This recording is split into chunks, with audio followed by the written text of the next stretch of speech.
Halo semuanya, Sawadee-krap, kembali kita update persidangan dari kasus Brigadir Joshua. Di video kali ini ada salah satu keterangan yang memang kalau itu skenario adalah kebohongan, pasti cepat atau lambat akan segera terbongkar. Misalnya adalah mengenai keterangan pada saat keberangkatan dari Putri Chandrawati dan juga Ferdy Sambo, karena mereka ini berangkat ke Magelang dalam waktu dan juga kesempatan yang berbeda, kendaraannya juga berbeda.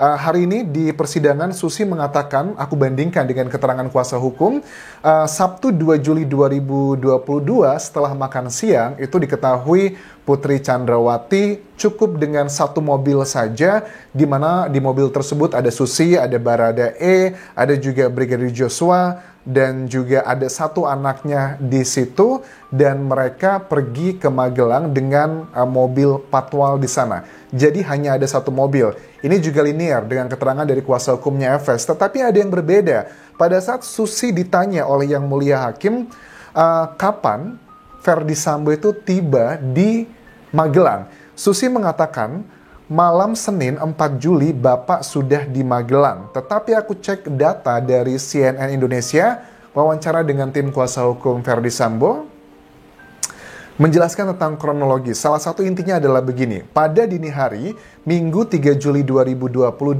Sambo bersama dengan ADC Daden tiba di rumah Magelang dan bertemu dengan Putri. Bertemu dengan Putri bukan berarti menginap di sana.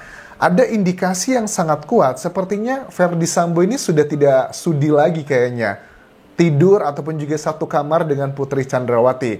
Di video sebelumnya sudah ada indikasi ke sana, tidak sudah pisah rumah sejak Lebaran. Di video kali ini adalah juga indikasi memang dilihat ada ketemu beberapa kali antara FS dan juga PC karena anaknya itu akan sekolah di asrama yang berada di Magelang tersebut. Tetapi tidak ada keterangan bahwa mereka tuh nginep gitu, tinggal di situ.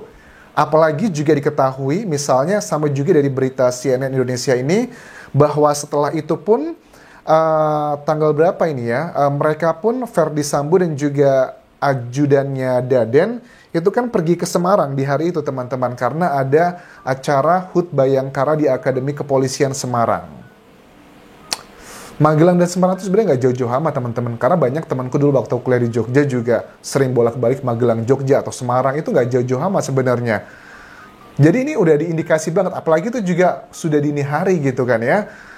Jelas lah, memang rumah tangga mereka ini emang nggak baik-baik aja, ada suatu hal yang janggal. Kenapa kita bahas itu? Karena itu juga berhubungan dengan motifnya, yang which is dari Yang Mulia Hakim juga sepertinya sedang mencecer, ingin mencari tahu motif sebenarnya apa, untuk mencari poin-poin yang memberatkan atau juga yang meringankan, dan kita juga harus siap-siap dengan apapun faktanya nanti.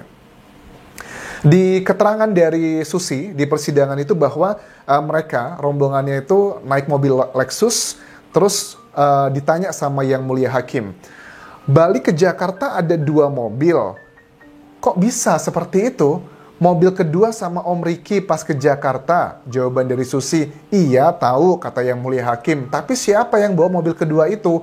Ini muter terus jawabannya Susi. Kesannya kayak ngomong sama anak kecil gitu. Menurut aku terlepas tentang IQ atau kecerdasan, ini adalah pertanyaan yang kronologis gitu loh. Kronologis itu kita tidak harus punya IQ yang luar biasa untuk menjelaskan secara rinci. Bahkan orang yang punya IQ tinggi pun kalau dia berbohong, pada saat dia menjelaskan kronologis, pasti akan muter-muter. Ini juga tertangkap berkali-kali, salah satunya di adegan pada saat ditanyakan tentang bagaimana kok mobilnya ada 2 pada saat pulang, bukankah pada saat berangkat ke Magelang cuma ada 1? Tapi siapa yang bawa mobil kedua itu? Terus mobil kedua ditinggal di Magelang. Oke, Om Riki itu adalah Riki Rizal ya, Bribka RR, naik pesawat sama anaknya. Nggak nyambung banget kata Yang Mulia Hakim. Ini kan yang ditanyakan tentang kok bisa mobilnya itu ada 2 gitu. Sebenarnya gimana ceritanya? Biar aku tangkap di sini berarti mobilnya itu apa jangan. Jujur aku belum begitu paham karena kan ini adalah asumsi aku tangkapnya, karena belum ada jawaban yang pasti. Sebenarnya mobil kedua itu yang ikut ke Jakarta di tanggal 8 Juli 2022, tepatnya di hari pembunuhan tersebut. Kok bisa ke situ? Karena kan kalau yang di mobil kedua itu artinya ada yang baru kan, yang Kuat Maruf adalah yang baru. terus juga siapa lagi ya? Please help me, karena di rombongan pertama itu ada Baradae, terus juga Brigadir Joshua, Susi, ART, dan juga anaknya. Tapi anaknya udah nggak ikut lagi karena dia sekolah, dan juga Putri Chandrawati. Tetapi yang di hari kejadian tanggal 8 Juli itu, ada mobil rombongan satu lagi, berarti ada tambahan, krunya adalah Kuat Ma'ruf sama Ricky Rizal. Ngapain Ricky Rizal itu ikut lagi ke Jakarta? Karena tugas dia sebenarnya adalah menjaga anak-anak dari Verdi Sambo dan anak-anaknya sekolahnya di Magelang tersebut. Ini adalah indikasi yang sangat kuat bahwa mereka ini dikirim kayaknya sama Verdi Sambo untuk mengawasi Putri Chandrawati dan juga Brigadir Joshua. Suka tidak suka adalah ke arah sana. Jadi mobil sudah ditinggal di sana untuk anaknya sekolah, gitu maksudnya. Diiyakan. Nggak tahu sih iyakan atau didiamkan aja sama Susi pada saat ditanya sama yang mulia hakim. Sejak kapan, ini pertanyaan juga konyol. Bukan pertanyaan yang konyol, jawaban yang konyol maksudku. Sejak kapan Baradae kerja dengan Efes? Bla bla bla Desember 2022. Hah? 2022? Ini masih bulan Oktober 2022 belum terjadi. Tegang banget kayaknya Susi ini, karena harus ada skrip yang harus diingat-ingat ya. Makanya jangan bohong, kata yang mulia hakim. Terus itu adalah yang ini poin yang juga konyol. Yang keduanya juga sama. Ditanya tentang KM, Kuat Ma'ruf. Kuat Ma'ruf masuk lagi setelah habis Lebaran 2021 karena dia ini kan terkena COVID katanya. Oke. Belum sempat kerja dan langsung disuruh ke Magelang, keterangan dari Susi. Oke. Malam Senin 4 Juli Bapak sudah di Magelang. Ini bertentangan dengan keterangan dari kuasa hukum. Kuasa hukum mengatakan adalah di 3 Juli dini hari sudah ketemu dengan Putri Chandrawati di rumah Magelang tersebut. Nginep enggak di Magelang Putri Chandrawati, Bapak Efes di rumah Putri Chandrawati tersebut. Dia bilang nginep tanggal 4 dan 6 dan 7 kalau nggak salah. Bagi aku adalah hal yang janggal karena keterangan dari kuasa hukumnya Efes mengatakan ada acara HUT Bayangkari Polri tersebut kan ya, di tanggal 3 dini hari tersebut.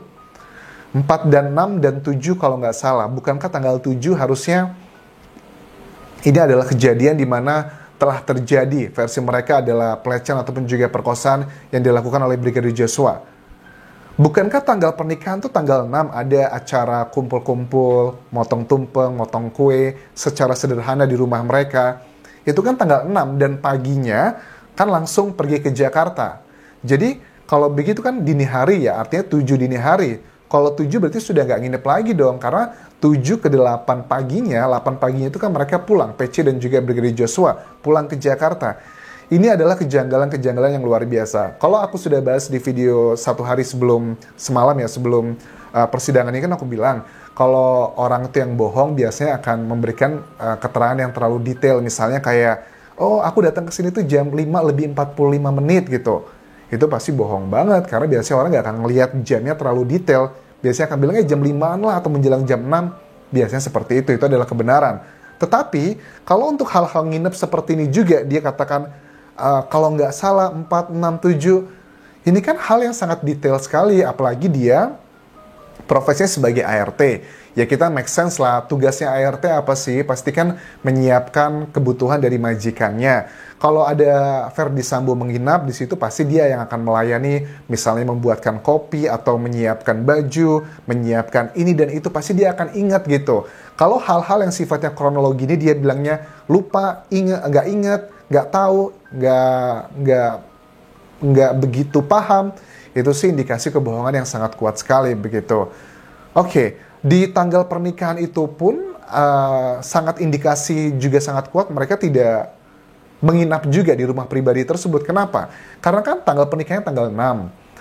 Malamnya itu bapak sama ibu merayakan anniversary dengan anggota lainnya yang merupakan ajudan dan juga asisten rumah tangga di situ. Dan diketahui juga pagi-pagi dini harinya mereka sudah ke Yogyakarta karena untuk bandara terdekatnya di situ mereka akan terbang ke Jakarta. Apakah mereka menginap lagi di Jakarta atau Semarang Apakah ini salah satu indikasi ada kabar juga ya? Kalau nggak salah kuasa hukum dari Brigadir Joshua juga sempat mengatakan di Magelang tersebut pun Verdi Sambo itu tidak menginap dengan di satu rumah dengan Putri Chandrawati. Ada katanya orang-orang cantik-cantik di sana, katanya seperti itu.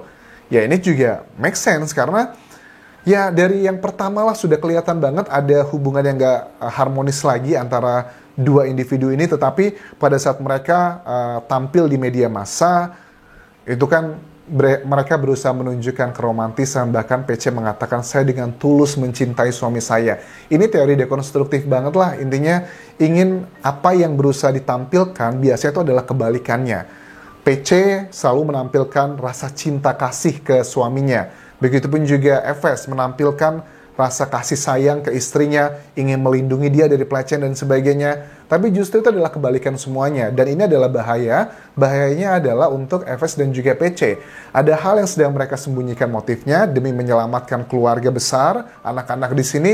Tetapi dengan keterangan yang disampaikan dari orang-orang dekat yang bekerja pada mereka, ini akan membongkar semuanya. Jadi kita harus siap-siap apapun motifnya. Ya karena salah satu tujuan dari keluarga Brigadir Joshua kan ingin membersihkan nama Brigadir Joshua tentang pelecehan tersebut. Dan kita juga tidak yakin ada peristiwa pelecehan tersebut.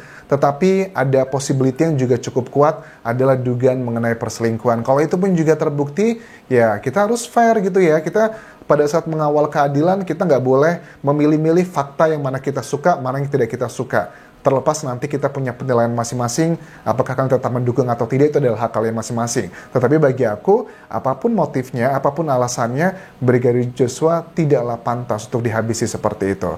Oke, itu adalah bagian kekonyolan dari keterangan persidangan yang kedua di video hal ini. Nanti akan aku bahas, ada beberapa bagian lagi yang juga sangat konyol dalam persidangan yang menghadirkan Susi dan juga beberapa saksi lainnya yang bekerja kepada PC dan juga FS di persidangan dengan terdakwanya adalah Barada Eliezer.